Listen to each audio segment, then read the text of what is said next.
Welcome back, everyone. We've been talking about introducing new foods to children for the past few videos, and we're going to continue to explore this concept again in this video. The reason we're taking so much time on this is because at Growing Chefs, we're constantly hearing from parents that a child's willingness to try new foods can be the biggest barrier when it comes to their children's diets. As a parent, it's so tough to invest time and money towards learning to make something new to eat when you know your children are not likely to even try anything new. It can make introducing new foods a complete non-starter.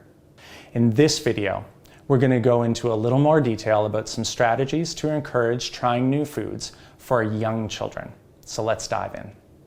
Children at this age are just forming their very first opinions of food and living very much in the present. They taste things much more strongly than we do. So the first point is not to expect too much, as it is normal for new foods not to be received very well. Successful tasting strategies to help with very young children can often be linked to sensory experiences. If you can, help students to understand how tasting food relates to their other senses. It can help them identify and categorize what they are experiencing when they try something new, and help them to think about and begin to understand what they're tasting. Remember, always be positive. I know we've said it before, but this is really important. Continue to be positive as much as possible and try not to draw attention to any negative reactions kids have around trying new foods, because they will be there. We are trying to ensure that they see exploring and learning about food as fun and exciting. Tasting food should never be associated with the potential of punishment. For example, withholding a favorite food if they won't try a new food. As well, many nutrition experts agree that offering food rewards, especially candy, treats, or desserts, if children are willing to try healthy foods, is not a good strategy in developing long-term relationships with food. Give students choice and allow them to be the boss of their plate. Sometimes, resisting new things is more of a child feeling like they're not in control of a situation than it is likely about the food itself. Sometimes, the feeling of not being in control can amplify and increase anxiety towards new foods. Students are constantly being told what, how, and when to do things. School is often entirely scheduled for them, and many times it's only with set free times or recesses that they have the opportunity to make choices for themselves. Being the boss of their own plate is about providing the illusion of control.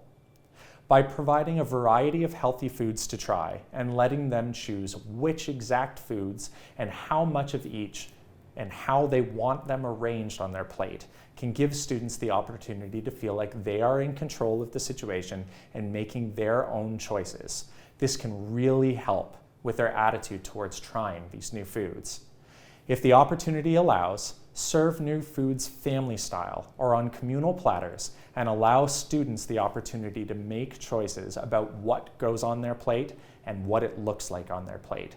This can do a lot for encouraging their confidence around new foods and puts them in a position where they feel they have control.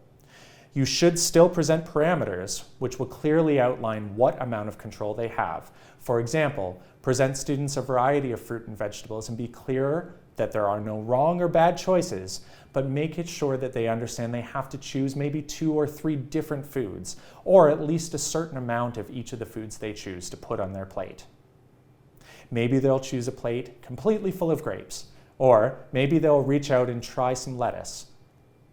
You want to ensure that any choice they could potentially make is a good choice, and you can help them celebrate it by pointing out all the good choices they made all by themselves.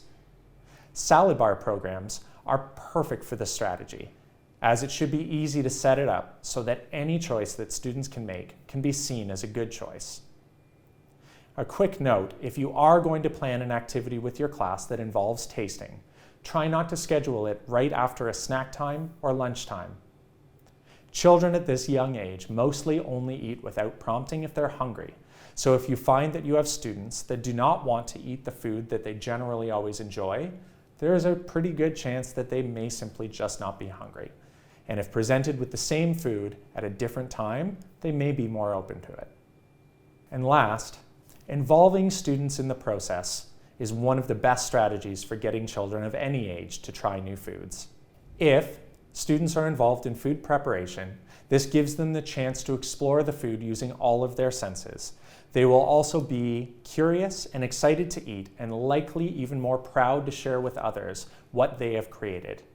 In our experience, having children involved in their own food preparation is the #1 way to increase their likelihood of trying these new foods. Later on in this video series, we will have a few videos to help with different approaches for preparing food right in the classroom with your students. Next time, we'll dive into some ideas for introducing new foods to primary age students. We'll see you soon.